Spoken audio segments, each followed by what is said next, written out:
Hello दोस्तों, स्वागत है आपका आज की वीडियो में। आज की ये एपिसोड काफी इंफॉर्मेटिव होने वाली है और भाइयों वीडियो पसंद आए तो कृपया लाइक और कमेंट कर दिया करें और चैनल को सब्सक्राइब कर दिया करें ताकि वीडियो अपलोड करते ही आपको नोटिफिकेशन मिल जाए।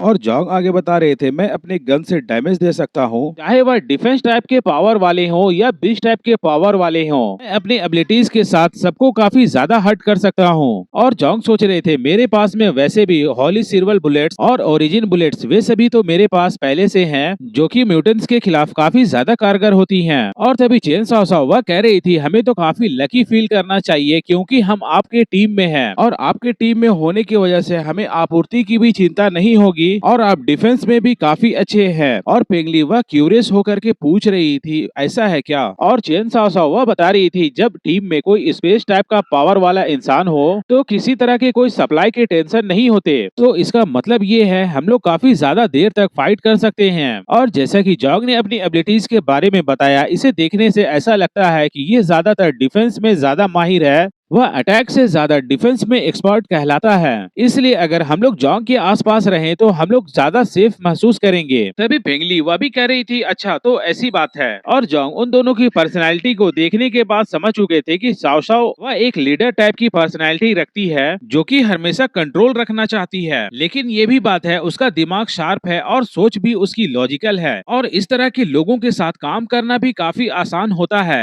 तभी जॉन्ग टीचर लियान की ओर इशारा करते हैं और बताते हैं कि ये है लियांग यू और ये भी एक स्ट्रेंथ टाइप की फाइटर है और एक मार्शल आर्ट मास्टर भी है और बाकी और कुछ खास बताने के लायक नहीं है। और तभी जॉन्ग टीचर लियान की ओर मुस्कुराते हुए वह देख रहे थे और सोच रहे थे, टीचर लियान वैसे भी काफी ज्यादा स्किल फाइटर है जो कि स्ट्रेंथ बेस है। अगर उसके पास कोई पावर्स ना भी हो तो भी वह अपने मार्शल आर्ट के दम पे लेवल 2 के पर्सन को तो आराम से मार सकती है। और मुझे तो यहाँ तक लगता है अगर उसने क्लोज कॉम्बैट एडवांटेज ले लिया तो वह अपने से हायर लेवल के फाइटर्स को भी आराम से हरा सकती है। तभी जॉन्ग सोच रहे थे, मुझे टीचर लियान से काफी अच्छे से बिहेव करना होगा और अगर वह गुस्सा हो गई तो मेरी भी हालत खराब कर सकती है। लेकिन ये लोग तो नहीं समझ सकते मार्शल आर्ट मास्टर होने का क्या लेवल होता है। और तभी चेन साओ वह हुआ की तरफ इशारा करते हुए बोल रही थी, ये क्या है? और वह पहले ही बता रही थी, मुझे ये ना बताएं कि यह सिर्फ एक पेट है। इस अपोक्लिप्स के टाइम में -60 डिग्री के टेम्परेचर को कोई नॉर्मल पेट नहीं झेल सकता और मुझे ऐसा भी नहीं लगता कि आप ऐसे सीरियस मोमेंट में कोई पेट को अपने साथ लाने वाले हो। तभी जॉन्ग वह भी मुस्कुराते हुए कह रहे थे, आपकी ऑब्जर्वेशन काफी अच्छी है, मेरी यह कैट कोई नॉर्मल कैट नहीं है। और पेंगली वह भी काफी क्यूरियस थी, वह बोल रही थी, ये वो पेट तो नहीं है जो कि मैजिकल पेट होती है, एंशिएंट पोएम में मेंशन की जाती है। और तभी पेंगली कह रही थी, आप लोगों के सीरियस फेस देखकर क्या मैं थोड़ा मजाक नहीं कर सकती क्या? तभी चेन साओ वह बता रही थी, इसकी आदत ऐसे ही है, आप लोग इसकी बातों को ज्यादा सीरियस ना लें। तभी जॉन्ग हुआ के बारे बता रहे थे कि हाँ ये भी एक म्यूटेटेड क्रिएचर है। अगर हम लोग इंसानों के पावर लेवल के बारे में बात करें तो उस कैटेगरी में ये भी डेल्टा लेवल की म्यूटेंट्स कहलाएंगी क्योंकि ये भी दूसरों की पावर को एब्जॉर्ब कर सकती हैं। जैसे हम लोग अपनी पावर्स को और इवॉल्व करने के लिए दूसरे म्यूटेंट्स की पावर को एब्जॉर्ब करते हैं और वही कैटेगरी के स्टैंडर्ड को ये भी मैच करती है। और तभी चेन साओ वह बता रही थी, वाह ये तो काफी अच्छा है, अब हमारे पास में 5 डेल्टा लेवल के फाइटर्स हो गए हैं। अब हमें ऐसा लगता है कि मिशन के पॉइंट्स को अर्न करना बाकी टीम के मुकाबले हम लोगों के लिए काफी आसान होने वाला है। और तभी पेंगली वह बता रही थी, इसका मतलब तो ये है कि हम लोग लिनाई सिटी का कंट्रोल लेने का ज्यादा चांस रखते हैं। और तभी चेन साओ वह बता रही थी कि बिल्कुल हम लोग ज्यादा चांस रखते हैं। और तभी चेन साओ वह आगे बता रही थी कि तो ठीक है, तो अब हम लोग आगे जो भी डेटा हम लोगों को मिले हैं वह डेटा को फिर से रिव्यू करते हैं और सभी मिलकर डिस्कस करेंगे तो हम लोग बेटर आइडिया को निकाल सकते हैं। और तभी जॉन्ग वह आगे बता रहे थे, तो ठीक है चलो आगे देखते हैं, लेकिन इससे पहले हमें टीम कोऑर्डिनेशन के बारे में बात कर लेनी चाहिए। और मेरा कहने का मतलब ये है कि अगर हम लोग एक टीम के मेंबर हैं तो आप दोनों को मेरे कमांड्स को फॉलो करने होंगे। और जॉन्ग सोच रही थी कि जब से हम लोगों की मुलाकात हुई है चेन साओ वह कंट्रोल लेने की कोशिश कर रही है और जॉन्ग उसके बिहेवियर को देखने के बाद भी वह अब तक कैजुअली उसे एक्सेप्ट कर रहे थे क्योंकि मेरे लिए यह टीम उतनी ज्यादा इम्पोर्टेंट नहीं है। असल में कमांडर जूजेंग या तो फिर जैंगनन क्षेत्र के बाकी लोग वह हमारे रियल स्ट्रेंथ को नहीं जानते हैं और लेकिन आने वाले वक्त में मैं एक्लिप्स के टीम मेंबर्स को नुकसान ना भी पहुंचा पाऊं और अगर मैं इस टीम को छोड़ने का डिसाइड भी कर लेता हूं तो भी ये सभी हमारे लिए कुछ मुश्किलें नहीं क्रिएट कर पाएंगे और ब्लिज़र्ड सिटी भी चाहे तो मुझे नुकसान नहीं पहुंचा सकता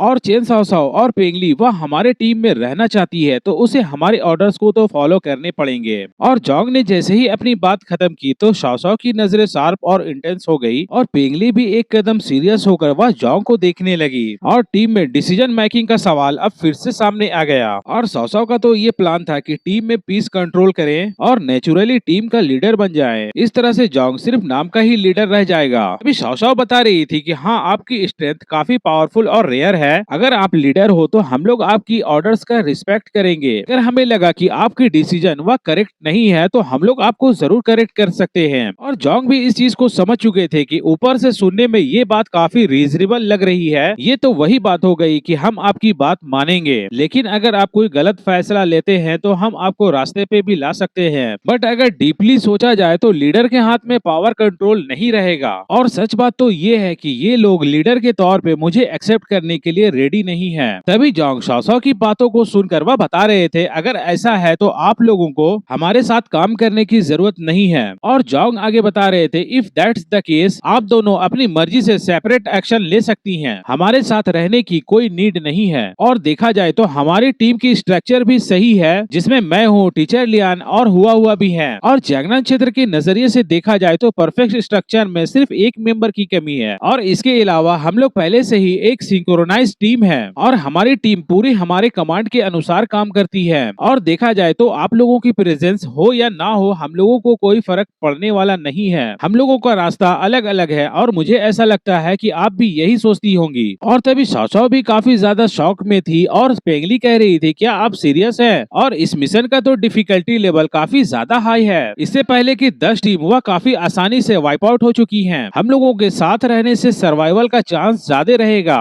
हम लोग 4 लोग और एक जानवर काफी अच्छा सूटेबल है इस टीम के लिए। और वैसे भी अगर हम लोग स्प्लिट हो जाते हैं तो ये बात तो अच्छी नहीं है किसी के भी लिए। तभी जोंग आगे बता रहे थे, अगर आप हमें लीडर नहीं मानते तो साथ में काम करने का कोई मतलब भी नहीं बनता और अलग अलग माइंडसेट के साथ हम एक दूसरे को पुल डाउन करेंगे और इस तरह से एक साथ काम करने का कोई सेंस नहीं बनता है। और तभी साओ साओ बता रही थी कि हाँ, हम लोगों ने तो एक दूसरे को बहुत कम टाइम से जाना है, इसलिए एक दूसरे पे पूरी तरह से बिलीव करना ये तो मुश्किल हो सकता है, लेकिन ज्यादा लोग साथ होंगे तो सर्वाइवल की पॉसिबिलिटीज बढ़ जाती हैं। तभी जोंग थोड़ा मुस्कुराते हैं और वह उन दोनों से कह रहे थे, आप क्या कह रहे हैं, क्या आप जानते हैं? और तभी टीचर लियान बता रही थी, पूरा जैगनान क्षेत्र जिस चीज से फेमस है वे सभी जानते हैं कि जोंग का डिफेंस कैसा है और वह स्पेस की एबिलिटी होने के कारण वह कभी भी भाग सकता है। और हालांकि लोग जानते हैं कि जोंग की जितनी अटैकिंग पावर है उससे ज्यादा 10 गुना ज्यादा उसके डिफेंसिव पावर है और यहाँ तक कि एप्सिलॉन लेवल के म्यूटेंट्स भी तो उसे नहीं मार सकते हैं। और आप लोग जोंग के सामने सर्वाइवल की बात कर रही हैं और जोंग सोच रहे थे, मैं वैसे भी नहीं चाहता कि ये लोग हमारी टीम में शामिल हों, क्योंकि अगर ये लोग हमारी टीम में रहेंगे तो उल्टा हमें इन लोगों को प्रोटेक्ट करना पड़ेगा। लेकिन मैं ओपनली इन लोगों को तो मना नहीं कर सकता ना, नहीं तो लोग मेरे बिहेवियर को देखकर डाउट करेंगे। और तभी जोंग बता रहे थे कि ठीक है, तो फिर आप लोग हमारे साथ रह सकते हैं, लेकिन अगर हम लोगों के विचार अगर अलग होते हैं तो आप हम लोगों से सेपरेट हो सकते हैं, आप जब चाहे अलग हो सकते हैं और आपको चिंता करने की जरूरत नहीं है, क्योंकि हम लोगों को उससे कोई फर्क नहीं पड़ने वाला।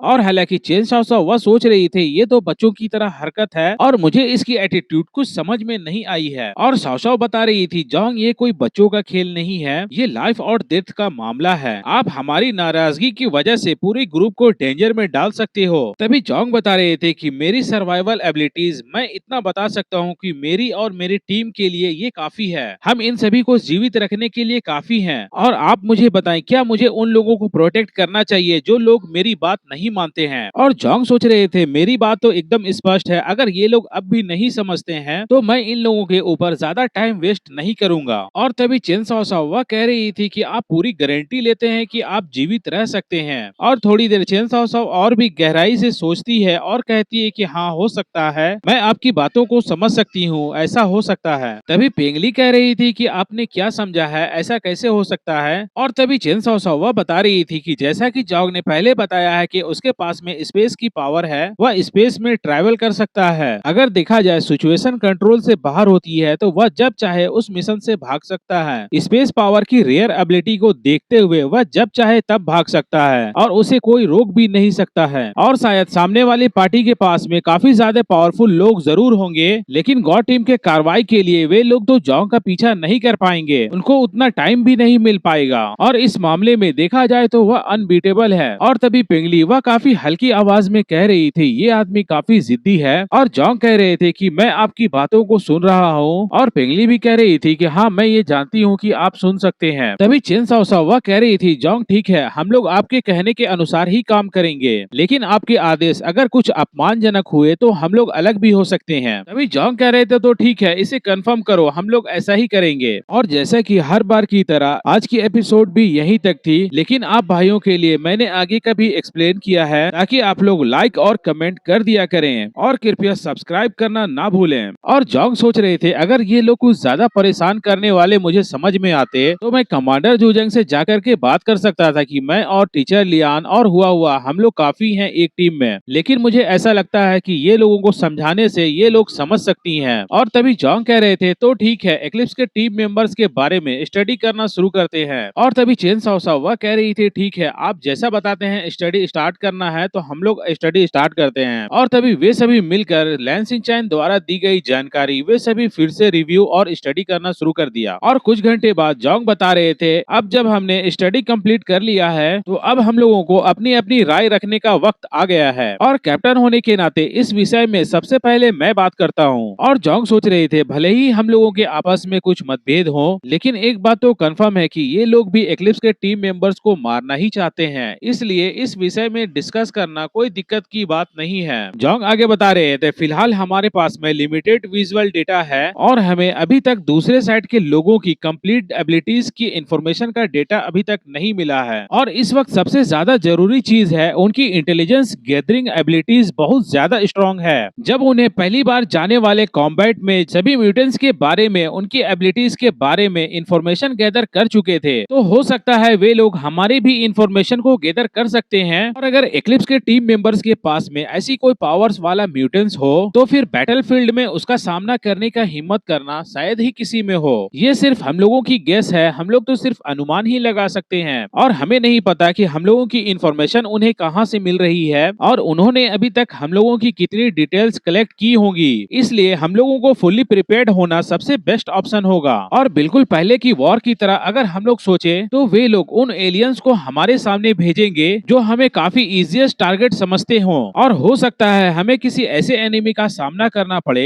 जो कि हम लोगों से काफी ज्यादा पावरफुल हो। और मुझे ऐसा लगता है कि शायद इसी वजह से हेडक्वार्टर ने हमें 3 टीम्स में बांटने का फैसला किया है ताकि अलग अलग एबिलिटीज वाले म्यूटेंट्स की टीम को एक ही टीम में रखा जा सके और सिर्फ इसी तरह से हम लोग अपनी वीकनेस को कवर कर सकते हैं। और तभी चेन साओ साओ भी वह जॉन्ग की बातों को गौर से सुन रही थी और कभी कभी वह अपने सर को भी हिला रही थी जैसी कि वह एग्री कर रही हो। और जॉन्ग बता रहे थे, वैसे इन लोगों में कुछ लोग ऐसे हैं जिनकी फाइटिंग एबिलिटी क्लियरली समझ में आ रहा है कि बाकी सबसे ज्यादा है।